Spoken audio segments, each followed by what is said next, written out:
ಸ್ನೇಹಿತರೆ ನಮಸ್ಕಾರ, ನಾನು ರವೀಂದ್ರ ಜೋಶಿ. ಸೋಮವಾರದ ಬೆಳಗ್ಗೆ ಒಂದು ಶುಭ ಸಮಾಚಾರವನ್ನು ತಮ್ಮೆದುರಿಗೆ ಪ್ರಸ್ತುತಪಡಿಸ್ತಾ ಇದ್ದೇನೆ. ಭೂಗತ ಪಾತಕಿ ದಾವೂದ್ ಇಬ್ರಾಹಿಂ ವಿಷಪ್ರಾಶನಕ್ಕೀಡಾಗಿದ್ದಾನೆ, ಸತ್ಯ ಹೋಗಿದ್ದಾನೆ ಅನ್ನುವಂಥ ಮಾಹಿತಿ ಕೂಡ ಲಭ್ಯ ಆಗ್ತಾ ಇದೆ. ಕರಾಚಿ ಆಸ್ಪತ್ರೆಯಲ್ಲಿ ಈತನನ್ನು ದಾಖಲು ಮಾಡಲಾಗಿತ್ತು. ಮಜಾ ಅಂದರೆ ಪಾಕಿಸ್ತಾನದ ಸಾಮಾಜಿಕ ಜಾಲತಾಣಗಳೆಲ್ಲ ಸ್ತಬ್ಧಗೊಂಡಿದ್ದಾವೆ, ಇಂಟರ್ನೆಟ್ ಡೌನ್ ಮಾಡಲಾಗಿದೆ, ಎಲ್ಲಿಯೂ ಮಾಹಿತಿ ಲಭ್ಯ ಆಗಲಾರ್ದ ಹಾಗೆ, ಹೊರಗೆ ಹೋಗಲಾರ್ದ ಹಾಗೆ ಪಾಕ್ ಸರ್ಕಾರ ನೋಡ್ಕೊಳ್ತಾ ಇದೆ. ಅಲ್ಲಿಗೆ ಒಂದು ವಿಷಯ ಖಚಿತ ಆಗ್ತಾ ಇದೆ, ದಾವೂದ್ ಇಬ್ರಾಹಿಂ ಮರ್ಗಯ. ಪಾಕಿಸ್ತಾನ ಯಾಕೆ ಕಳವಳಕ್ಕೀಡಾಗತ್ತೆ ಅಂದರೆ ನಮ್ಮ ದೇಶದಲ್ಲಿ ಭೂಗತ ಪಾತಕಿ ದಾವೂದ್ ಇಬ್ರಾಹಿಂ ಇಲ್ಲವೇ ಇಲ್ಲ ಅಂತ ಇಷ್ಟು ದಿವಸ ವಾದ ಮಾಡ್ತಾ ಇತ್ತು ಪಾಕಿಸ್ತಾನ. UNSC-ನಲ್ಲೂ ಅದನ್ನೇ ಹೇಳ್ತಾ ಇತ್ತು, ಯುನೈಟೆಡ್ ನೇಷನ್ ಸೆಕ್ಯೂರಿಟಿ ಕೌನ್ಸಿಲ್ನಲ್ಲೂ. ಅಮೆರಿಕಗೂ ಇದೇ ಸುಳ್ಳು ಹೇಳ್ಕೊಂಡು ಬರ್ತಾ ಇತ್ತು. ಭಾರತದವರು ನಿರಂತರವಾಗಿ ಕೇಳಿದಾಗ ಭಾರತಕ್ಕೂ ಇದೇ ರೀತಿಯಾದಂಥ ಉತ್ತರವನ್ನು ಕೊಡ್ತಾ ಇತ್ತು ಪಾಕಿಸ್ತಾನ. ಆದರೆ ಪಾಕಿಸ್ತಾನದಲ್ಲಿ ಈತನ 9 ನಿವಾಸಗಳಿದ್ವು. 3 ನಿವಾಸಗಳು ಕರಾಚಿಯಲ್ಲೇ ಇದ್ವು, 1 ನಿವಾಸ ಆರ್ಮಿ ಕಂಟೋನ್ಮೆಂಟ್ ಪಕ್ಕದಲ್ಲಿಯೇ ಇತ್ತು. ಇಂಥ ದಾವೂದ್ ಇಬ್ರಾಹಿಂ ಈಗ ಆಗಂತುಕರಿಂದ ವಿಷಪ್ರಾಶನಕ್ಕೀಡಾಗಿದ್ದಾನೆ. ವಿಷಪ್ರಾಶನದ ಮೂಲಕ ಸಾವು, ಭಯೋತ್ಪಾದಕರ ಸಾವು ಇದು 2ನೇದು. ಈ ಹಿಂದೆ ಒಂದು ಹೇಳಿದ್ದೆ, ಆತ ಪರಾರಿಯಾಗಿ ಹೋಗಿದ್ದ, ಯಾರು ಮಾಡಿದ್ರು ಅಂತ ಗೊತ್ತಿಲ್ಲ. ಈಗ ಅಜ್ಞಾತ ವ್ಯಕ್ತಿಯಿಂದ ಈತನ ವಿಷಪ್ರಾಶನವಾಗಿದೆ ಅನ್ನುವಂಥ ಖಚಿತ ಮಾಹಿತಿ ಬರ್ತಾ ಇದೆ. ಅಂತಾರಾಷ್ಟ್ರೀಯ ಮಟ್ಟದಲ್ಲಿ ಅತಿ ದೊಡ್ಡದಾದಂಥ ಸಂಚಲನ ಮೂಡಿಸಿದಂಥ ಸುದ್ದಿ ಇದು. ಎಂಥ ಕೇಡಿ ಇತ್ತ ಅಂದರೆ ದಾವೂದ್ ಇಬ್ರಾಹಿಂ ಭಾರತ ದೇಶದಲ್ಲಿ ಮಾರ್ಚ್ 12, 1993 ಮಾರ್ಚ್ 12ನೇ ತಾರೀಕು ಮುಂಬೈನಲ್ಲಿ ಏಕಕಾಲಕ್ಕೆ 12 ಕಡೆ ಸರಣಿ ಬಾಂಬ್ ಸ್ಫೋಟವನ್ನು ಮಾಡಿದ್ದಾಯಿತು. 12, ಒಂದಲ್ಲ ಎರಡಲ್ಲ. ಯಾವ ರೀತಿ ಈ ಸಂಚನ್ನು ರೂಪಿಸಿದ್ದ ಅಂದರೆ, ಒಂದು ಕಡೆ ಬಾಂಬ್ ಬ್ಲಾಸ್ಟ್ ಆಗುತ್ತೆ, ಬಾಂಬ್ ಬ್ಲಾಸ್ಟ್ ಆಗಿ ಅಲ್ಲಿ ಪೊಲೀಸರು, ಆಂಬ್ಯುಲೆನ್ಸು ಎಲ್ಲ ಆಕ್ಟಿವ್ ಆಗ್ತಿರೋ ಹಾಗೆ ಮತ್ತೊಂದು ಏರಿಯಾದಲ್ಲಿ ಬಾಂಬ್ ಬ್ಲಾಸ್ಟ್ ಆಗಿದೆ ಅನ್ನುವಂಥ ಸುದ್ದಿ ಬರುತ್ತೆ. ಒಂದು ಬಾಂಬ್ ಬ್ಲಾಸ್ಟ್ಗೂ ಇನ್ನೊಂದು ಬಾಂಬ್ ಬ್ಲಾಸ್ಟ್ಗೂ ಕೆಲವೇ ನಿಮಿಷಗಳ ಅಂತರ. ಅಂದರೆ ಇಡೀ ದೇಶದ ದಿಕ್ಕೆಡುವಂಥ ಕೆಲಸ ಮತ್ತು ಇಡೀ ದೇಶದ ಭದ್ರತಾ ವ್ಯವಸ್ಥೆ ವೈಫಲ್ಯ ಆಗಿದೆ ಅಂತ ಪ್ರೂವ್ ಮಾಡೋ, ರುಜುವಾತು ಪಡಿಸುವಂಥ ವ್ಯವಸ್ಥೆ ಮತ್ತು ಭಾರತ ದೇಶದ ಮೇಲೆ ಭಾರತದ ನಾಗರಿಕರಿಗೆ ನಂಬಿಕೆ ಇರಬಾರದು ಮತ್ತು ವಿದೇಶದವರು ಭಾರತವನ್ನು ನಂಬಬಾರದು. ಇಂಥದೊಂದು ಷಡ್ಯಂತ್ರವನ್ನು ಮಾಡಿದಂಥ ಪರಮ ಪಾಪಿ ಈಗ 5 ಬಾರಿ ಹೃದಯಾಘಾತವಾಗಿದೆ, 4 ಬಾರಿ ಬದುಕಿದ್ದ, 5ನೇ ಬಾರಿ ಹೋಗಿದ್ದಾನೆ.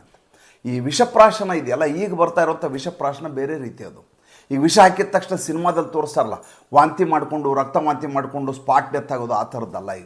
ಈಗ ವಿಷಪ್ರಾಶನ ಆದಮೇಲೆ ಆತನ ಫೊರೆನ್ಸಿಕ್ ರಿಪೋರ್ಟ್ ತೆಗೆದ್ರು, ಪೋಸ್ಟ್ ಮಾರ್ಟಮ್ ಮಾಡಿದರೂ ಕೂಡ ಯಾವ ವಿಷ ಅಂತ ಗೊತ್ತಾಗಲಾರದ ಹಾಗೆ ನಿಧಾನವಾಗಿ ದೇಹದಲ್ಲಿ ಒಂದೊಂದೇ ಅಂಗವೈಫಲ್ಯ ಮಾಡ್ತಾ ಮಾಡ್ತಾ ಮಾಡ್ತಾ ವ್ಯಕ್ತಿ ಸತ್ತು ಹೋಗ್ಬಿಡ್ತಾನೆ.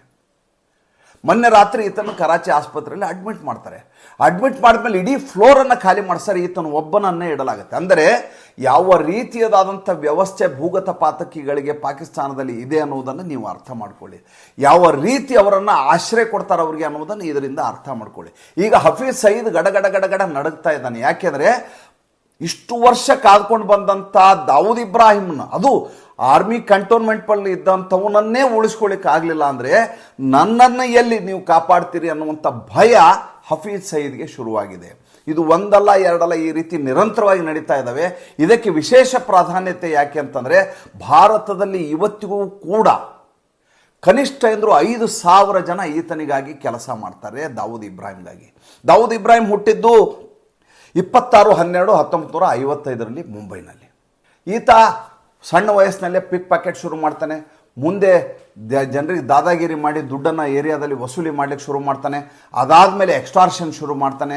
ಅದಾದಮೇಲೆ ಗೋಲ್ಡ್ ಸ್ಮಗ್ಲಿಂಗ್ ಶುರು ಮಾಡ್ತಾನೆ. ಅದಾದಮೇಲೆ ಡ್ರಗ್ ಟ್ರಾಫಿಕಿಂಗ್ ಶುರು ಮಾಡ್ತಾನೆ. ಅದಾದಮೇಲೆ ಯಾರ್ಯಾರು ಗಣ್ಯ ವ್ಯಕ್ತಿಗಳಿದ್ದಾರೆ ಅವರಿಂದ ಹಫ್ತಾ ವಸೂಲಿಯನ್ನು ಶುರು ಮಾಡ್ತಾನೆ. ಡಿ ಗ್ಯಾಂಗ್ ಅಂತ ಹೆಸರಿಟ್ಕೋತಾನೆ.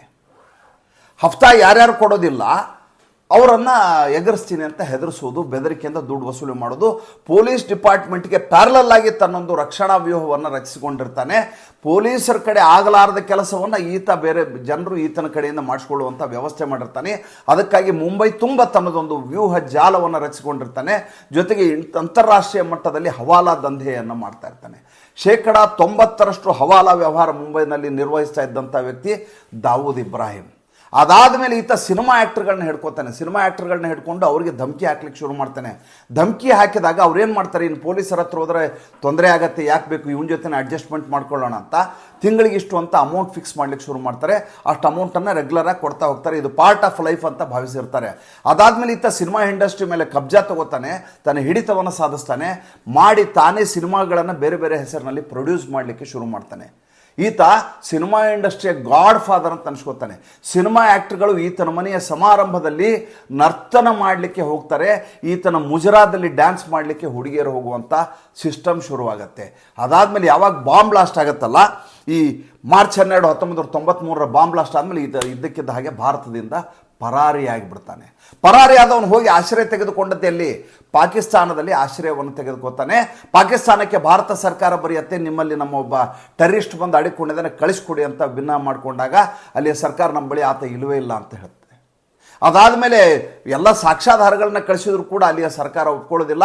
ಇದನ್ನು ಯುನೈಟೆಡ್ ನೇಷನ್ ಸೆಕ್ಯೂರಿಟಿ ಕೌನ್ಸಿಲ್ಗೆ ಹಾಕಲಾಗತ್ತೆ, ಈತನ ಇಂಟರ್ನ್ಯಾಷನಲ್ ಟೆರರಿಸ್ಟ್ ಅಂತ ಘೋಷಿಸಿ ಅಂತ. ಸರ್ಕಾರ ಈತನನ್ನು ಇದು ಇಂಟರ್ನ್ಯಾಷನಲ್ ಟೆರರಿಸ್ಟ್ ಅಂತ UNSC ಈತನನ್ನು ಘೋಷಿಸಲಾಗತ್ತೆ. ಈ ರೀತಿ ಪಾಕಿಸ್ತಾನದಲ್ಲಿ ಈ ರೀತಿಯಾದಂಥ ಉಗ್ರರಿದ್ದಾರೆ ಅನ್ನುವಂಥ ಕಾರಣಕ್ಕೋಸ್ಕರ FATF ಲಿಸ್ಟ್ನಲ್ಲಿ ಬ್ಲ್ಯಾಕ್ ಲಿಸ್ಟ್ನಲ್ಲಿ ಇರುತ್ತೆ ಪಾಕಿಸ್ತಾನ. ಯಾವಾಗ FATFನಲ್ಲಿ ಬ್ಲ್ಯಾಕ್ ಲಿಸ್ಟ್ನಲ್ಲಿ ಒಂದು ದೇಶ ಇದ್ದಾಗ ಉಳಿದ ದೇಶಗಳು ಅದಕ್ಕೆ ಯಾವುದೇ ರೀತಿ ಹಣಕಾಸಿನ ಸಹಾಯವನ್ನು ಮಾಡುವುದಿಲ್ಲ. ಏಕೆಂದರೆ ನೀವು ಜಗತ್ತಿನಲ್ಲಿ ಟೆರರಿಸಮ್ ಜಾಸ್ತಿ ಆಗಲಿಕ್ಕೆ ಕಾರಣೀಭೂತರಾಗಿದ್ದಾರೆ.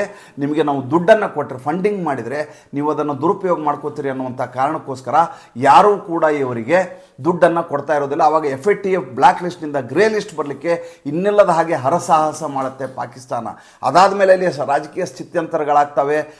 ಇತ್ತೀಚಿನ ದಿನಗಳಲ್ಲಂತೂ ನಿರಂತರವಾಗಿ ಆಗಂತಕರು, ಅಜ್ಞಾತ ವ್ಯಕ್ತಿಗಳು ಅಲ್ಲಿಯ ಟೆರರಿಸ್ಟ್ಗಳನ್ನು ಒಬ್ಬರ ಹಿಂದೆ ಒಬ್ಬರನ್ನು ಶೂಟೌಟ್ ಮಾಡ್ತಾ ಇದ್ದಾರೆ, ಪರಾರಿ ಆಗ್ತಾ ಇದ್ದಾರೆ, ಇಲ್ಲವೇ ವಿಷಪ್ರಾಶನ ಮಾಡ್ತಾರೆ. ಈಗ ಈ ಮನುಷ್ಯನನ್ನು ವಿಷಪ್ರಾಶನ ಮಾಡಲಾಗಿದೆ. ಈತ ಕೇವಲ ಪಾಕಿಸ್ತಾನದಲ್ಲಿ ತನ್ನ ನೆಲೆಯನ್ನು ಹೊಂದಿಲ್ಲ, ದುಬೈನಲ್ಲಿ ಕೂಡ ಈತನ ವ್ಯವಹಾರಗಳಿದ್ದಾವೆ. ದುಬೈನಲ್ಲೂ ಹಲವು ದಿನ ತಂಗಿದ್ದ ಈತನ ಬಳಿ 3 ಪಾಸ್ಪೋರ್ಟ್ಗಳಿದ್ದಾವೆ. ಈತನಿಗೆ 2 ಹೆಣ್ಣು, ಒಬ್ಬ ಹೆಂಡತಿಯನ್ನು ಈತ ಪರಾರಿ ಆಗುವಾಗ ಕರ್ಕೊಂಡು ಹೋಗ್ತಾನೆ. ಆಕೆಗೆ 3 ಜನ ಮಕ್ಕಳು. ಆ 3 ಜನ ಮಕ್ಕಳ ಹೆಸರು, ಒಬ್ಬಕ್ಕೆ ಮುರುಕು, 2ನೇದು ಮೆಹರಿನ್ನು, 3ನೇದು ಮಜಿಯಾ. ಈ 3 ಜನರಲ್ಲಿ 2 ಮದುವೆ ಆಗಿದೆ. ಒಬ್ಬ ಜಾವೇದ್ ಮಿಯಾಂದಾದ್ ಮಗನ ಜೊತೆ ಈತನ ಮಗಳ ಮದುವೆ ಆಗಿದೆ. ಭಾಳ ದೊಡ್ಡ ಪ್ರಮಾಣದಲ್ಲಿ ಪಾಕಿಸ್ತಾನದಲ್ಲಿ ಮದುವೆ ಮಾಡ್ತಾನೆ. ಅದು ಎಲ್ಲ ಕಡೆ ವಿಡಿಯೋ ವೈರಲ್ ಆಗುತ್ತೆ. ಈತನಿಗೆ ಒಬ್ಬ ಮಗ ಇದ್ದಾನೆ, ಮೊಹಿನ್ ನವಾಜ್ ಅಂತೇಳಿ. ಇತ್ತೀಚೆಗೆ ಈತ 2ನೇ ಮದುವೆಯನ್ನು ಮಾಡ್ಕೊತಾನೆ. ಮೊದಲೇ ಹೆಂಡತಿಗೆ ತಲಾಕ್ ಕೊಡ್ತಾನೆ. ಇವರಲ್ಲಿ ಸ್ವಾಭಾವಿಕ ತಾನೆ ತಲಾಕ್ ಕೊಡೋದು. ಯಾವಾಗ ಹೆಣ್ಮಕ್ಳಿಗೆ ವಯಸ್ಸಾಗುತ್ತೆ, ಇವರು ವೈಭೋಗದ ವಸ್ತು ಅನಿಸೋದಿಲ್ವೋ ಅವಾಗ ಇನ್ನೊಬ್ಬರನ್ನ ಮದುವೆ ಮಾಡ್ಕೋತಾರೆ. ಮಾಡ್ಕೊಳ್ಳೋಕ್ಕಿಂತ ಮುಂಚೆ ತಲಾಕ್ ಕೊಡ್ತಾರೆ. ಆ ರೀತಿ ತಲಾಕ್ ಕೊಡ್ತಾನೆ. ಆವಾಗ ಜುಬಿನಾ ಜರೀನ್ ಮೆಹಜಬೀನ್ ಅಂತೇಳಿ ಒಬ್ಬಳನ್ನ ಮದುವೆ ಮಾಡ್ಕೋತಾನೆ. ಮದುವೆ ಮಾಡ್ಕೊಂಡು ಆಕೆಗೂ ಮಕ್ಕಳಾಗ್ತವೆ. ಈತನಿಗೂ ಆಕೆಗೂ ಮಧ್ಯೆ ಒಂದಷ್ಟು ದಿವಸ ಸಂಘರ್ಷ ಉಂಟಾಗತ್ತೆ. ಒಂದು ಒಳ್ಳೆಯ ವಾತಾವರಣ ಇರೋದಿಲ್ಲ. ಈಕೆ ನಿರಂತರವಾಗಿ ಈತನ ಮೇಲೆ ಪ್ರಹಾರ ಮಾಡ್ತಾ ಇದ್ಲು. ಮನೆಯಲ್ಲಿ ಕುಟುಂಬದಲ್ಲಿ ಬಹಳಷ್ಟು ಕಲಹಗಳಿದ್ವು ಅನ್ನುವಂಥ ವರ್ತಮಾನಗಳು ಲಭ್ಯ ಆಗ್ತಾ ಇದ್ದಾವೆ. ಸ್ವತಃ ಈತನ ಸೋದರಿ ಮುಂಬೈನಲ್ಲಿದ್ದಾಳೆ, ಹಸೀನಾ ಪಾರ್ಕರ್ ಅಂತೇಳಿ. ಈಕೆ ಕೂಡ ರಿಯಲ್ ಎಸ್ಟೇಟ್ ಮಾಡ್ತಾಳೆ. ಈಕೆ ಜೊತೆ ನವಾಬ್ ಮಲ್ಲಿಕ್ ವ್ಯವಹಾರ ಮಾಡಿದ್ದ ಅನ್ನುವಂಥ ಕಾರಣಕ್ಕೋಸ್ಕರ ನವಾಬ್ ಮಲ್ಲಿಕ್ಕು ಮತ್ತು ಹಸೀನಾ ಪಾರ್ಕರ್, ದಾವೂದ್ ಇಬ್ರಾಹಿಂ ಸೋದರಿ, ಮುಂಬೈನಲ್ಲಿ ಜನರನ್ನ ಹೆದರಿಸಿ ಆಸ್ತಿಗಳನ್ನು ತಮ್ಮ ಹೆಸರಿಗೆ ಬರ್ಸ್ಕೊತಾ ಇರ್ತಾರೆ ಕಡಿಮೆ ದುಡ್ಡಿಗೆ. ಒಂದು ಲ್ಯಾಂಡ್ಗೆ 10 ಕೋಟಿ ರೂಪಾಯಿ ಬೆಲೆ ಇದೆ ಅಂದರೆ 50 ಲಕ್ಷ ಕೊಟ್ಟು ನೀವು ಬರೆದು ಕೊಡು, ಇಲ್ಲ ನೀನು ಸಾಯಿಸ್ತೀವಿ ಅಂತ ಹೆದರಿಸೋದು. ಈ ರೀತಿಯಾದಂಥ ದಂಧೆಯನ್ನು ಇವರು ಮಾಡ್ತಾ ಇರ್ತಾರೆ. ಈ ಕೇಸ್ನಲ್ಲಿ ನವಾಬ್ ಮಲ್ಲಿಕನ ಅರೆಸ್ಟ್ ಮಾಡಲಾಗಿತ್ತು. ಇತ್ತೀಚೆಗೆ ಅನಾರೋಗ್ಯದ ಕಾರಣ ಹೇಳಿ ಈತ ಹೊರಗಡೆ ಬಂದಿದ್ದಾನೆ, ಜಾಮೀನಿನ ಮೇಲೆ ಹೊರಗೆ ಬಂದಿದ್ದಾನೆ. ಹಸೀನಾ ಪಾರ್ಕರ್ ಮಗ ಅಲಿ ಶಾ ಪಾರ್ಕರ್ ಮತ್ತು ಸಾಜಿನ್ ವಾಗ್ಲೆ ಮೂಲಕ ಇಲ್ಲಿಯ ಮಾಹಿತಿ, ಪಾಕಿಸ್ತಾನದ ಮಾಹಿತಿಯನ್ನು ಕಲೆಕ್ಟ್ ಮಾಡಲಾಗ್ತಾ ಇದೆ. ಹಸೀನಾ ಪಾರ್ಕರ್ ಮಗ ಅಲಿ ಶಾ ಪಾರ್ಕರ್ ಮತ್ತು ಸಾಜಿದ್ ವಾಗಲೆ ಮೂಲಕ ಭಾರತ ಸರ್ಕಾರದವರು ಮಾಹಿತಿಯನ್ನು ಕಲೆ ಹಾಕ್ತಾ ಇದ್ದಾರೆ. ಈಗ ಈ ಪಾರ್ಕರ್ ಒಪ್ಕೊಂಡಿದ್ದಾನೆ, ಹೌದು ಈ ರೀತಿಯಾದಂಥ ವಿಷಪ್ರಾಶನ ಆಗಿದೆ ಅನ್ನುವಂಥ ಮಾಹಿತಿಯನ್ನು ಭಾರತ ಸರ್ಕಾರಕ್ಕೆ ನೀಡಿದ್ದಾನೆ. ಈ ಅಲೀಶಾ ಪಾರ್ಕರ್ನ ಹೇಳ್ತಾನೆ ಈತನಿಗೆ 2ನೇ ಮದುವೆ ಆಗಿದೆ, ಮದುವೆಯಾಗಿ ಅವ್ರಿಗೂ ಮಕ್ಕಳಿದ್ದಾವೆ, ಪಾಕಿಸ್ತಾನದಲ್ಲಿ ಕರಾಚಿಯಲ್ಲಿದ್ದಾನೆ ಅನ್ನುವಂಥ ಮಾಹಿತಿಯನ್ನು NSAಗೆ ಈಗಾಗಲೇ ಈತ ನೀಡಿದ್ದ ಈ ಹಿಂದೆನೆ. ಇದಕ್ಕಿಂತ ಮಜಾ ಒಂದು ಹೇಳಬೇಕು, ನೀವು ಮರ್ತು ಬಿಟ್ಟನ ಹೇಳೋದು. 2017ರಲ್ಲಿ ಈತ ಸರೆಂಡರ್ ಆಗ್ತೀನಿ ಅಂತ ಬರ್ತಾನೆ ಭಾರತ ಸರ್ಕಾರಕ್ಕೆ. ರಾಮ್ ಜೇಠ್ಮಲಾನಿಯವ್ರಿಗೆ ಹೇಳ್ತಾನೆ, ನಾನು ಭಾರತ ಸರ್ಕಾರಕ್ಕೆ ಬಂದು ಸರೆಂಡರ್ ಆಗಲಿಕ್ಕೆ ಸಿದ್ಧನಿದ್ದೇನೆ, ನಾನು ಶರಣಾಗತಿ ಆಗ್ತೇನೆ, ನನಗೆ ಅವಕಾಶ ಮಾಡಿಕೊಡಿ. ಆದರೆ ಒಂದು ನಂದು ಕಂಡೀಷನ್ ಇದೆ, ಷರತ್ತು ಏನಪ್ಪ ಅಂತಂದರೆ ನನಗೆ 3rd ಡಿಗ್ರಿ ಟ್ರೀಟ್ಮೆಂಟ್ ಕೊಡಬಾರ್ದು, ಏರೋಪ್ಲೇನ್ ಹತ್ತಿಸಬಾರ್ದು ಅಂತ. ಆವಾಗ ಇದ್ದಕ್ಕಿದ್ದ ಹಾಗೆ ದಿಕ್ಕೆಟ್ಟವ್ರು ಯಾರು ಗೊತ್ತಾ? ದಿಕ್ಕೆಟ್ಟವರ ಹೆಸರು ಶರದ್ ಪವಾರ್ ಅಂತೇಳಿ. ಶರದ್ ಪವಾರ್ ಹೇಳ್ತಾರೆ, ಆತ ಭಾರತಕ್ಕೆ ಬರೋ ಅಗತ್ಯ ಏನಿದೆ ಅಂತ ಕೇಳ್ತಾರೆ. ನೋಡಿ, ಒಬ್ಬ ಪರಾರಿಯಾಗಿರುವಂಥ ಭಯೋತ್ಪಾದಕ ಸರೆಂಡರ್ ಆಗ್ಲಿಕ್ಕೆ ಸಿದ್ಧನಾಗಿದ್ದಾನೆ ಭಾರತಕ್ಕೆ. ಇದು ಭಾರತದ ಕಾನೂನಿಗೆ ಸಂದಬೇಕಂತ ಜಯ ಆಗತ್ತೆ. ಆದರೆ ಭಾರತದ ಒಬ್ಬ ರಾಜಕಾರಣಿ ಆತ ಭಾರತಕ್ಕೆ ಬರೋದು ಬೇಡ ಅಂತ ಹೇಳ್ತಾರೆ ಅಂದರೆ, ಆತ ಹೊರಗಡೆ ಬಂದರೆ, ಅಲ್ಲಿಂದ ಪಾಕಿಸ್ತಾನದಿಂದ ಭಾರತಕ್ಕೆ ಬಂದರೆ ತನ್ನ ರಹಸ್ಯಗಳಲ್ಲಿ ಬಯಲಾಗಿಬಿಡ್ತಾವೆ ಅನ್ನೋಂಥ ಭಯ ಶರದ್ ಪವಾರನ್ನು ಕಾಡುತ್ತೆ. ಯಾಕೆ ಶರದ್ ಪವಾರ್ ಈ ಮಾತು ಹೇಳಿದ್ರು? ಇದಕ್ಕೊಂದು ಕಾರಣ ಇದೆ, ಅದನ್ನು ಹೇಳ್ಬಿಡ್ತೀನಿ. ಏನಂದರೆ, ಯಾವಾಗ ಈತ ಬಾಂಬ್ ಬ್ಲಾಸ್ಟ್ ಮಾಡ್ತಾನೆ, 12 ಕಡೆ ಬಾಂಬ್ ಬ್ಲಾಸ್ಟ್ ಮಾಡ್ತಾನೆ, ಆವಾಗ ಒಂದು ಮಾತನ್ನು ಹೇಳ್ತಾರೆ ಶರದ್ ಪವಾರ್, 12 ಕಡೆ ಬಾಂಬ್ ಬ್ಲಾಸ್ಟ್ ಆಗಿಲ್ಲ, 13 ಕಡೆ ಬಾಂಬ್ ಬ್ಲಾಸ್ಟ್ ಆಗಿದೆ. ನೋಡಿ, ಕಾರಣ ಹೇಳ್ತೇನೆ ಕೇಳೋದು ಭಾಳ ಮಜಾ ಇದೆ. 13ನೇ ಜಾಗ ಯಾವುದು? ಅತ್ಯಂತ ಮುಸಲ್ಮಾನರ ಬಾಹುಳ್ಯವುಳ್ಳಂಥ ಮಜ್ಜಿ ಬಂದರ್ ಅನ್ನುವಂಥ ಪ್ರದೇಶ. ಮಜೀದ್ ಬಂದರ್ ಅದು ಮೊಹಮ್ಮದ್ ಅಲಿ ರೋಡಿಂದ ಒಳಗಡೆ ಹೋದ್ರೆ ಬರುತ್ತೆ, ಮುಂಬೈ ನೋಡಿದವ್ರು ಗೊತ್ತಿರ್ತದೆ. ಮಜ್ಜಿ ಬಂದರ್ ಅಂತ ಏರಿಯಾ, ಅಲ್ಲಿ ಬಾಂಬ್ ಬ್ಲಾಸ್ಟ್ ಆಗಿದೆ. ಅಂದರೆ ಮುಸಲ್ಮಾನರ ಮೇಲೆ ಕೂಡ ಅಟ್ಯಾಕ್ ಆಗಿದೆ ಅಂತ ಅವ್ರಿಗೆ ಹೇಳಬೇಕಾಗಿತ್ತು ಶರದ್ ಪವಾರ್ಗೆ. ಸುಳ್ಳನ್ನು ಹೇಳ್ತಾರೆ. ಆಗಿದ್ದ 12 ಕಡೆ ಬಾಂಬ್ ಬ್ಲಾಸ್ಟು 13ನೇ ದಿವಸ ಸೇರಿಸ್ತಾರೆ. ಯಾಕೆ ಅಂದರೆ ಕೋಮು ಗಲಭೆ ಆಗಬಾರ್ದು ಅನ್ನುವಂಥ ಕಾರಣಕ್ಕೋಸ್ಕರ ಈ ರೀತಿ ಸುಳ್ಳು ಹೇಳಿದ್ದೆ ಅಂತ ನ್ಯಾಯಾಂಗ ಸಮಿತಿ ಮುಂದೆ ಇವರು ಹೇಳಿಕೆಯನ್ನು ದಾಖಲು ಮಾಡ್ತಾರೆ. ಅಂದರೆ ಶರದ್ ಪವಾರೇ ಈತನ ಹಿಂದೆ ಸಾಲಿಡ್ ಆಗಿ ನಿಂತಿದ್ರು ಅನ್ನೋದಕ್ಕೆ ಇದಕ್ಕಿಂತ ದೊಡ್ಡ ಸಾಕ್ಷಿ ಬೇಕೇ ಆಗಿಲ್ಲ. ಇವತ್ತು ಅಂಥ ಒಬ್ಬ ಪಾತಕಿಗೆ, ಒಬ್ಬ ಆಗಂತುಕ, ಒಬ್ಬ ಅಜ್ಞಾತ ವ್ಯಕ್ತಿ ವಿಷಪ್ರಾಶನ ಮಾಡಿದ್ದಾನೆ. ಬಂದಿರುವ ಮಾಹಿತಿಯ ಪ್ರಕಾರ ಈತ ಸತ್ತು ಹೋಗಿದ್ದಾನೆ ಆಲ್ರೆಡಿ ಅಂತ. ಏನಾಗಿದೆ ಮತ್ತೆ ಮುಂದಿನ ಸಂಚಿಕೆಯಲ್ಲಿ ಹೇಳ್ತೇನೆ, ಬೆಳವಣಿಗೆಗಳನ್ನು ತಿಳಿಸ್ತೇನೆ. ತಕ್ಷಣಕ್ಕೆ ಮಾಹಿತಿ ಲಭ್ಯ ಆಗಲಿ ಅಂತ ಇಷ್ಟೊಂದು ಮಾಹಿತಿಯನ್ನು ಕೊಟ್ಟಿದ್ದೇನೆ. ಮುಂದಿನ ಸಂಚಿಕೆಯಲ್ಲಿ ಇನ್ನಷ್ಟು ವಿವರವಾಗಿ ಮಾತಾಡ್ತೀನಿ. ಸಂಚಿಕೆ ಇಷ್ಟ ಇದ್ದರೆ ಲೈಕ್ ಮಾಡಿ, ಫಾಲೋ ಮಾಡಿ, ಶೇರ್ ಮಾಡಿ. ನಮ್ಮ ಮುಕ್ತ ಪತ್ರಿಕೋದ್ಯಮಕ್ಕೆ ದಯವಿಟ್ಟು ಆರ್ಥಿಕವಾಗಿ ಬೆಂಗಾವಲಾಗಿ. ನಮಸ್ಕಾರ.